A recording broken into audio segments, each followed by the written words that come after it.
De retour dans les studios pour parler de cette journée spéciale de Gimel Tammuz. Maintenant, on va aborder, on va dire, la question un petit peu plus locale de l'impact du Rabbi dans notre vie, à travers certains témoignages. Et je vais commencer tout de suite, on va dire, de but en blanc. Chaim, vous avez grandi Lubavitch. Et je me suis rapproché de Lubavitch pas longtemps après ma bar mitzvah, effectivement, donc c'est pas hier. Mais alors, c'est quoi justement, peut-être ce qui nous intéresse le plus, c'est la bascule, elle s'est faite comment ? Comment ça s'est fait ? C'était au moment où le Rav Asimov est venu à Paris, et puis il a commencé à organiser des cours. Donc à l'époque, c'était effectivement très très petit, des dimensions très réduites. Et puis voilà, on a commencé à suivre des cours. Et qu'est-ce qui vous a convaincu ? Justement, c'est ça qui nous intéresse. Qu'est-ce qui vous a convaincu que c'était ça votre... Le Rav Asimov avait une approche très particulière. C'était quelqu'un qui parlait avec son cœur, c'était quelqu'un qui avait une personnalité extrêmement attachante. C'était impossible de l'approcher, de ne pas s'attacher à lui. Et d'ailleurs, bien souvent, les cours qu'on avait avec lui, même si c'était des cours très longs, ça n'allait jamais au-delà de 3 ou 4 lignes de la sikha. Ensuite, le reste, c'était des discussions. Mais je pense que dans ces discussions, on a appris beaucoup plus que dans les 3 ou 4 lignes de sikha. Et ça, on peut dire, évidemment, c'est l'influence du Rabbi, mais ça... C'est cet élément c'est-à-dire c'est l'approche personnelle qui a changé. Il avait une flamme qui était communicante. Il revenait d'Amérique. Il avait toute cette fougue de la jeunesse dans son attachement au Rabbi. On a senti quelqu'un qui était passionné. Et cette passion était communicative à un moment où, c'est vrai, le judaïsme institutionnel ne montrait pas tellement cette passion-là. Donc c'est vrai, on a vu à l'époque quelque chose de nouveau, une façon plus militante de s'engager dans le judaïsme. On était très jeunes, mais on a été conquis. Alors avant d'aller plus dans les détails, on a avec nous 2 invités exceptionnels. Nathaniel Cohen et Sacha Haroche. L'un est stagiaire en expertise comptable et commissariat aux comptes, et l'autre est agent immobilier. Je vous laisse deviner qui est l'agent immobilier. Vous la retrouvez, cette passion ? Vous parlez chez les chaliards, chez les shouchim ? Oui. Ce qui est assez paradoxal, en fait, c'est que nous, on vient d'une génération qui n'a pas connu le Rabbi. Justement, oui. Et en fait, c'est à travers ces shouchim qu'on arrive un peu à voir l'esprit du maître qu'il y a derrière. Et en voyant les shluchim, en voyant l'amour qu'ils ont du prochain, en voyant le dévouement, on peut voir des shluchim qui s'exilent dans des endroits perdus, super loin. Et en voyant leur attachement aux valeurs de la chassidoute, au rabbi, on a une petite idée derrière de qui était le rabbi.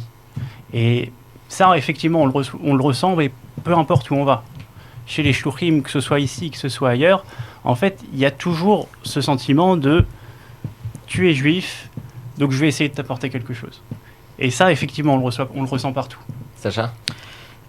Chez Lubavitch, je dis toujours une phrase, moi, qui me marque, et que c'est ainsi que je l'ai ressenti, ma première approche avec Chabad, c'est l'idée de se dire qu'on vous accepte comme vous êtes, mais on ne vous laissera pas là où vous en êtes. C'est juste ces 2 phrases, pour moi, qui résument le mouvement. C'est un mouvement, donc on est en perpétuel changement, perpétuelle évolution, et cette transformation vous accompagne. On ne vous brusque pas, on vous donne le goût. Et c'est qui votre maître ? Parce Alors, qu'il a l'air bon quand même. Non, l'idée c'est que moi, la première approche que j'ai eue avec Chabad, c'est ma grand-mère, elle habitait allée Darius Milhaud dans le 19e, donc juste à côté de la rue Petit. Donc on y allait tous les ans pour Simchat Torah. C'est la seule chose dont j'entendais de Chabad. Alors c'était lié à la joie, c'était lié à des moments de communion, mais pour moi ça se limitait à cela. Où j'ai vraiment pu rentrer dans le détail, et d'ailleurs c'est en rentrant dans le détail qu'on arrive à changer, c'est bien sûr par l'approche du Beth Lubavitch étudiant, qui a ouvert la même année où je suis rentré à la Sorbonne, donc c'était plus par opportunité.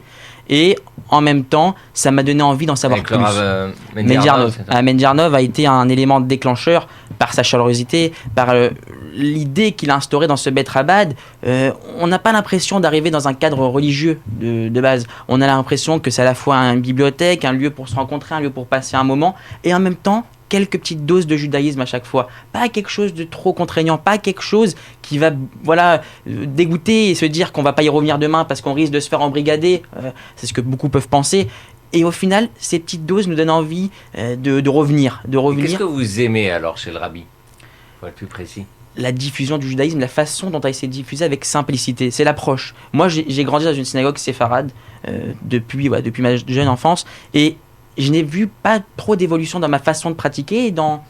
C'était plus par mimétisme, parce que j'étais en école juive, donc j'avais déjà tous les fondements, toutes les bases du judaïsme, mais je n'avais pas cette envie d'aller plus loin, et pour moi, ça me paraissait un petit peu trop abstrait. La Torah, telle qu'elle a été enseignée et vraiment guidée par le rabbi, me l'a rendue vraiment accessible.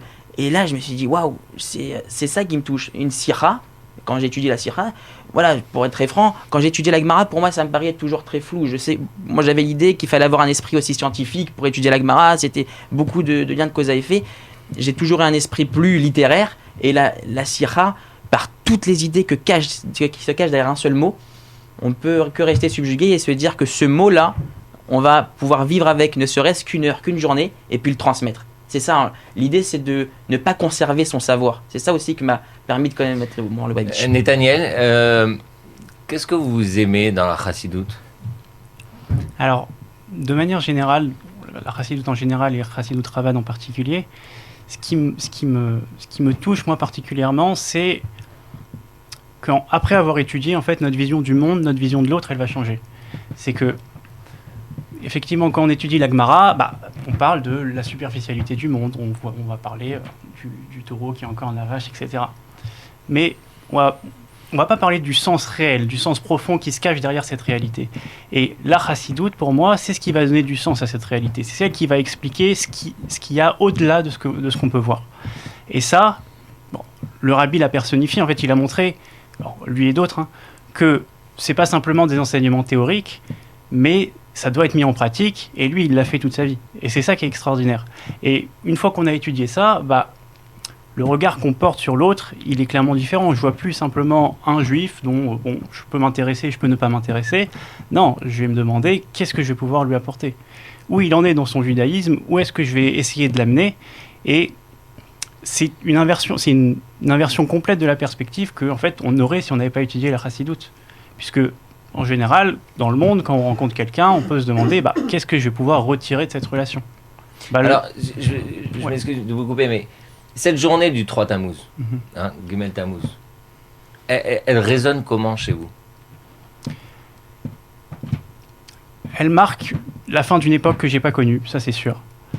Mais je pense que c'est un moment très particulier pour se rappeler justement tout ce qu'a fait le rabbi et se renforcer dans les actions que mènent les shluchim. C'est même 26 ans après, dans cette journée, on trouve la force pour continuer nos actions, pour essayer de rapprocher encore des juifs et pour essayer de rapprocher encore plus de monde de la chassidoute et de diffuser ses enseignements. Et je pense cette journée particulièrement, elle montre que il y a quelqu'un qui l'a fait, qui a dévoué sa vie aux autres juifs et que même après sa mort, il est encore plus présent. Sacha ? Pour moi, c'est la transmission d'un flambeau. C'est l'idée de se dire que oui, le rabbi a semé. Nous, on va pouvoir récolter déjà tout ce qu'il a pu semer de son vivant et puis après le travail des premiers shluchim. Mais c'est aussi de nous dire maintenant, c'est fini. L'idée, c'est que maintenant, vous êtes des vrais acteurs. Vous n'êtes plus seulement spectateurs. Vous n'êtes plus là à assister à des farbringen du rabbi, à écouter des discours. C'est sûr que ça donne de la force, mais aujourd'hui, ça ne se limite plus à ça. C'est à nous de les donner. Et c'est à nous de les donner pleinement et de faire prendre conscience de comment le rabbi... Vous êtes sûr que vous allez continuer à faire agent immobilier ? Pourquoi ? Israël, quand vous entendez ça, vous pensez à quoi là ? Je pense que la dimension du rabbi, c'est une dimension, comme je l'ai dit tout à l'heure, c'est un soleil qui ne s'est pas couché, qui ne se couchera jamais jusqu'à ce que le Mashiach vienne. jusqu'à ce qu'il y ait le Messie qui se dévoile sur la terre et qui réconcilie tous les hommes. Et donc, voilà, je pense que les jeunes d'aujourd'hui, ils peuvent être encore plus attachés au rabbi que nous qui l'avons connu physiquement, si je peux dire. Alors, Parce que ça n'a pas de frontières. Oui, peut-être vous avez du mal à l'expliquer, mais comment vous le vivez? C'est-à-dire qu'à la limite, c'est pas... moi j'ai eu la chance de connaître le rabbi, mais vous l'avez pas vu. Quel est votre lien d'attachement? Comment vous le conceptualisez? Peut-être c'est justement le fait qu'on ne l'ait pas vu qui rend cet attachement si fort, parce qu'on n'est plus attaché à une personne qui est limitée avec son corps, avec ses actions, avec ce qu'il peut faire, mais on va regarder plus quelles sont les conséquences de ses actions. Ça, c'est une première chose. Et ensuite, quels sont ses enseignements. Et quand on étudie ces sirots, ces maharim, on se rend compte qu'il a dévoilé des choses qui n'existaient pas avant. Il a permis de comprendre des choses, des problèmes qu'on se posait, et il a apporté une nouvelle vision. Et en fait, c'est... Mais vous vous identifiez à ça? On s'identifie à ses enseignements plus qu'à la personne elle-même. Et comme j'ai dit tout à l'heure, on va s'attacher aussi aux shluchim qui sont une émanation de lui-même. Donc, c'est pas un attachement à la personne, mais c'est un attachement à la dimension de Rabbi et ce qu'il a représenté. C'est juste un révélateur de potentiel chez beaucoup de juifs qui a pu être déclenché. Et l'idée, c'est que le Rabbi s'intéressait à tous les thèmes. Alors, bien sûr qu'il y a le côté religieux, mais on n'est pas tous nés. Moi, je ne suis pas né Lubavitch, et aujourd'hui, je ne fais pas encore tout bien. Et il y a encore une longue route pour que tout soit parfait. Mais l'idée, c'est quand même de se dire que le Rabbi nous a éclairé, nous a permis en fait de nous apporter des enseignements sur beaucoup de thèmes, même sur les thèmes les plus matériels possibles, le travail, l'approche qu'il a aussi du business, l'idée de se dire que il encourageait, il parlait d'idées d'association, quand on doit faire quelque chose, quand on lance un business, il ne faut pas oublier qu'on est associé avec Dieu. Moi, j'ai eu un cas très pratique dernièrement, je ne sais pas si c'est trop long, mais j'ai une histoire avec un appartement que j'ai vendu, un appartement qui était quasiment invendable. Et vous savez, parfois on rentre dans des endroits et on se dit, il n'y a pas des bonnes ondes, il n'y a pas quelque chose de sain qui était dégagé à la fois par les propriétaires et puis par la maison elle-même. Et je me suis dit, c'est impossible. Et j'ai appelé Mendy Arnov pour lui en parler. Et je lui ai dit, Mendy, tu sais quoi? Si jamais on arrive à vendre cet appartement qui est invendable, eh bien, on est associé. On est associé dans l'action pour le Bet Ravad étudiant. On sera associé. Et même Mendy a commencé à diffuser l'annonce du bien pour pouvoir attirer une nouvelle clientèle. Donc c'était un nouveau canal de diffusion pour nous. Et puis on a réussi à le vendre un dimanche matin où j'avais pas forcément la volonté. On avait peut-être eu 4 ou 5 visites uniquement sur ce bien, alors qu'on est sur Paris et on connaît l'effervescence du marché parisien. Et je me suis dit, c'est pas possible. Et je vais vous dire pourquoi je me suis dit que c'était pas possible. C'est parce que non seulement ces personnes ont acheté avec nous au mois de janvier, mais qu'elles veulent déjà le revendre. Ça veut dire que c'était exprès. C'était uniquement fait pour qu'on puisse concrétiser sous forme de tzedaka. Ouais, donc c'est cette transformation. Je comprends cette idée que le Rabbi, on va dire, il a coiffé l'ensemble des thèmes de la vie quotidienne. Une question un peu plus personnelle, mais pour tous. Du coup, cette journée de Gimel Tammuz, du 3 Tammuz, c'est une journée qui est triste, c'est une journée qui est... Comment vous la vivez? Elle est ni triste ni gaie. Je pense que c'est pas son aspect essentiel. Je pense que l'aspect essentiel de Gimel Tammuz, c'est l'attachement au Rabbi. C'est le moment de se ressourcer, de renforcer cet attachement au Rabbi. Le Gimel Tammuz, c'est le moment où tout ce que le Rabbi accomplit dans le monde reçoit une élévation. Et donc, au moment où le Rabbi reçoit une élévation, il faut que nous soyons capables de le suivre dans son élévation. Donc, de toute évidence, malgré Gimel Tammuz, le Rabbi spirituellement est toujours vivant. Je dirais que Gimel Tammuz, c'est le jour où on doit vérifier que nous, on n'est pas morts. Ça, c'est bien dit. Israël? Je pense que le Rabbi voulait qu'on s'élève toujours. Chaque jour doit être meilleur que l'autre. Chaque minute doit être même meilleure que la précédente. Donc c'est vrai, c'est un jour où on doit tirer de l'inspiration, beaucoup plus de joie, parce que la base du chassidisme et donc la base du judaïsme Et la base de l'attachement au Rabbi en particulier, et son message principal, c'est la joie. Donc c'est un jour dont on peut tirer beaucoup de joie, beaucoup de bonheur, beaucoup de confiance en Dieu, de confiance en soi-même, de confiance en la vie, et puis de confiance en Dieu, bien sûr. Et avec cette certitude que, comme le Rabbi nous l'a dit très très souvent, le Mashiach, l'ère messianique, est vraiment très très proche. Nathaniel, Ouais. comment vous vivez vous vous préparez personnellement à cette journée de Gimel Tammuz ou... Je me prépare pas particulièrement à cette journée, mais je pense que c'est la bonne journée pour faire le point sur les actions du Rabbi et essayer de voir en fait qu'est-ce qu'on peut faire encore de plus. Et si le Rabbi pendant son vivant il a essayé de rapprocher les Juifs qui étaient le plus loin du monde, bah nous aussi en fait dans la vie de tous les jours on rencontre des Juifs qui sont peut-être pas si proches que ça de la Torah. Et donc c'est le jour où en fait on va faire le point en disant ok, où j'en suis et qu'est-ce que je peux faire de plus.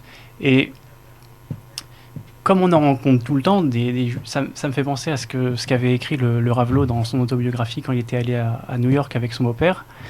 Il avait assisté à un discours du Rabbi sur le Pessar Sheni.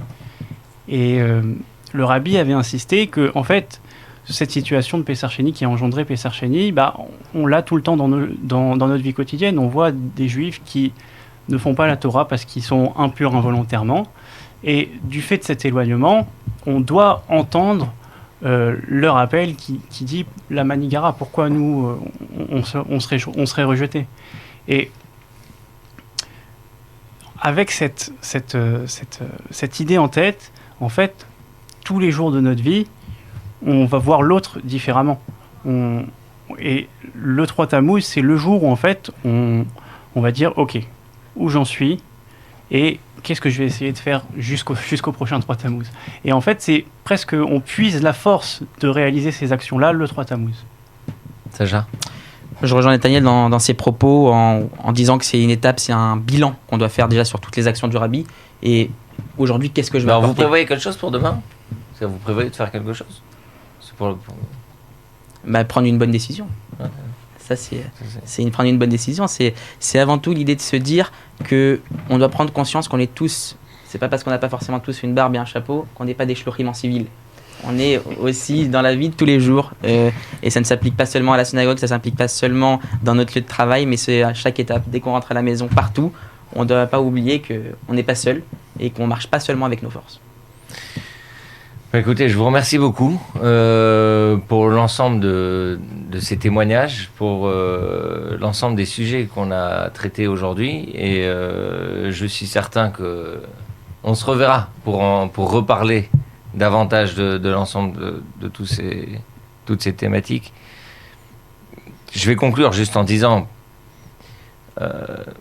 personnellement, le 3 Tammuz, c'est une journée, on va dire comme ça, qui est difficile à vivre. Parce qu'il y a peut-être une part de nous qui refuse ce fait. Mais c'est vrai que, je vous dis franchement, de vous entendre avec autant de bonnes décisions, c'est-à-dire dans cette idée de comprendre cette journée comme un moment où on doit, se renforcer dans notre lien avec le Rabbi, et deux, je dirais, dans son œuvre. Eh bien, certainement, ça nous permet de voir la chose avec plus d'espoir, avec plus de positivité. Car après tout, c'était peut-être ça le message principal du Rabbi, celle de voir les choses de façon positive. Et jusqu'au moment où la fameuse promesse ultime qu'on se reverra tous, avec la construction du troisième. Et on verra le Rabbi physiquement. Voilà, moi personnellement, il me manque, mais je dirais c'est presque matériel. Tous les gens qui l'ont connu, il manque. Merci beaucoup, merci, à très bientôt, et on espère que la prochaine émission, elle sera avec Mashiach. Amen.